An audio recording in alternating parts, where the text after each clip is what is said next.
The Roman Republic did not fall to barbarian invasions. It fell to debt.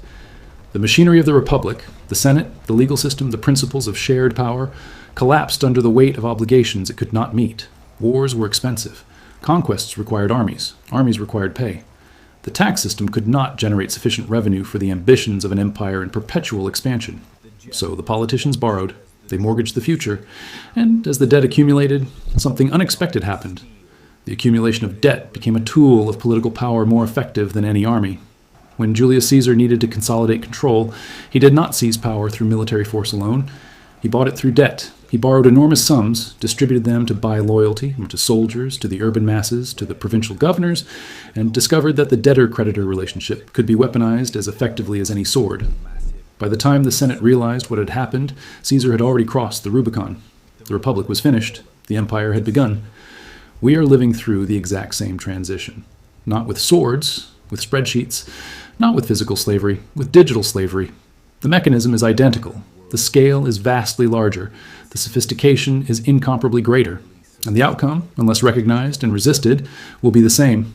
The middle class does not understand that they are living under the debt empire playbook. They do not understand that debt is not an unfortunate circumstance of the modern economy. Debt is the primary tool through which the modern elite maintains control over the population. Once you understand this, you cannot unsee it. From swords to spreadsheets. In ancient Rome, if you could not pay your debts, you were sold into slavery. Your labor became the property of your creditor. Your freedom was collateral. The Roman elite understood something fundamental about the structure of power. A person who owns nothing has nothing to lose. A person who is free but owns nothing is infinitely more controlled than a person who is enslaved but owns property. So the system evolved. Instead of direct slavery, debt became the mechanism of control.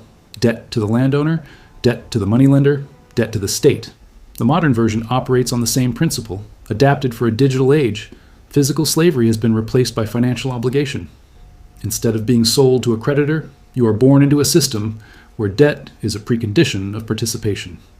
To own a home, you take on a mortgage, 30 years of monthly payments to a financial institution. To own a car, you take on an auto loan.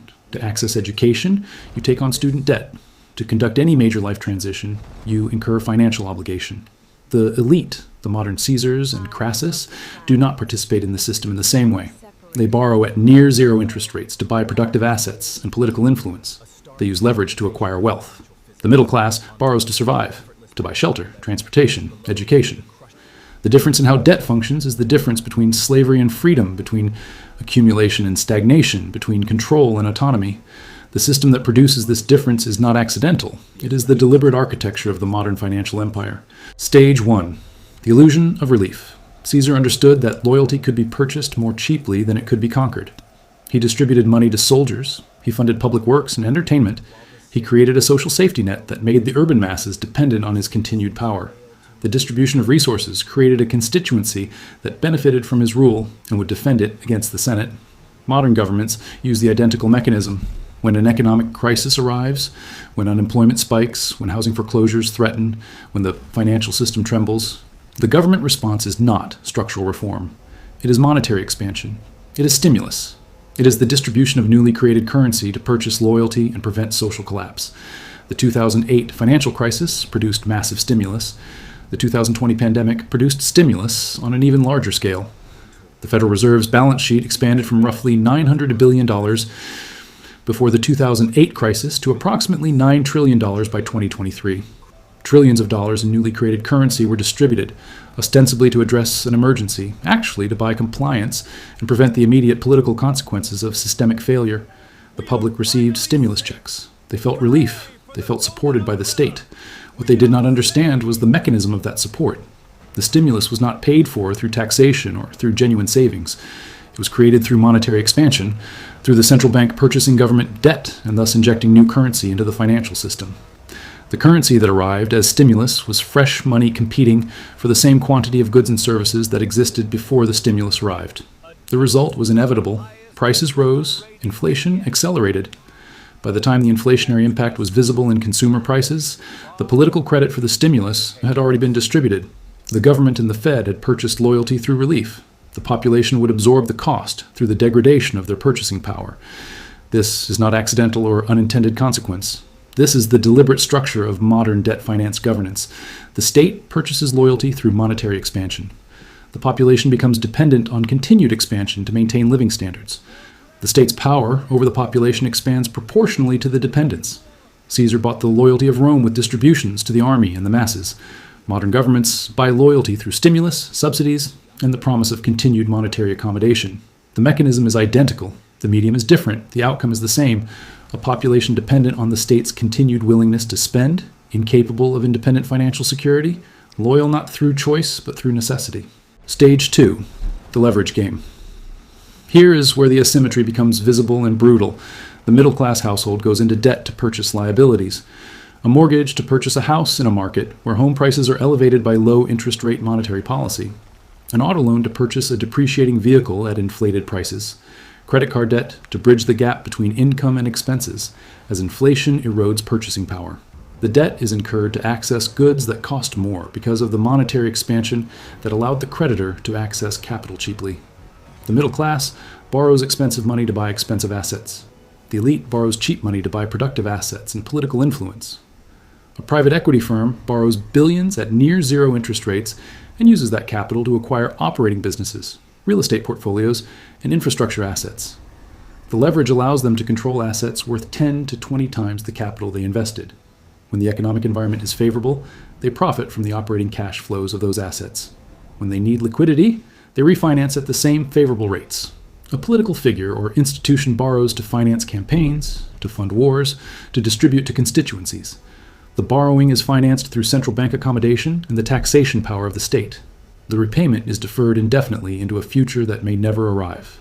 The difference in access to debt, the quality, the cost, the amount available, is the primary mechanism through which wealth transfers from the middle class to the elite.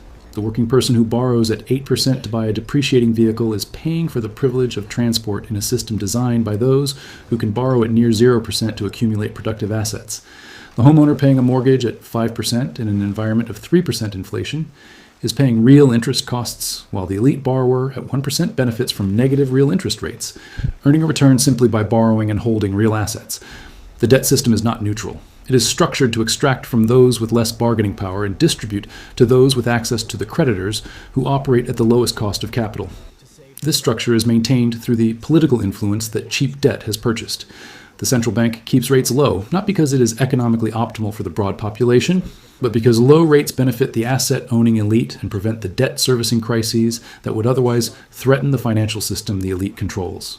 The middle class is locked into a system where the cost of their participation, the interest rates they pay, the asset prices they face, is set by a system designed to benefit those holding the other side of the transactions. Stage 3. The consolidation. Caesar crossed the Rubicon when the Senate threatened to prosecute him and strip him of his power. The crossing was a military decision, but the underlying cause was financial. Caesar had accumulated debts and obligations that could only be resolved through the seizure of state power. Once he held that power, he could consolidate his position, distribute rewards to his supporters, and transform the Republic into an empire where his authority was unchallenged. We are approaching our own Rubicon moment. The accumulation of debt across the developed world, national debt, corporate debt, household debt, unfunded pension liabilities, has reached levels that cannot be sustainably serviced at interest rates that would be necessary to control inflation. The system is locked in a position where either debt must be expanded indefinitely through monetary accommodation, or the financial system must be allowed to experience a major contraction. The elite understands this binary. They have been positioning for it.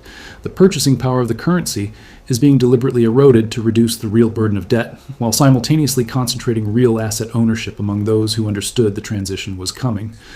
The monetary expansion that was necessary to prevent financial collapse in 2008 and 2020 has also served to concentrate wealth among those holding real assets in an inflationary environment. When the inevitable debt-driven contraction arrives, when the Fed finally tightens sufficiently to arrest inflation, when the resulting recession forces asset prices lower, when the financial system experiences the stress it has been building toward, the elite will be positioned to deploy capital to consolidate ownership. The scenario they are preparing for is straightforward. A debt crisis produces financial panic. Asset prices collapse. The population, stressed and desperate, is offered relief through debt forgiveness or government support in exchange for the gradual surrender of property ownership. The promise of "you will own nothing" is not a conspiracy theory.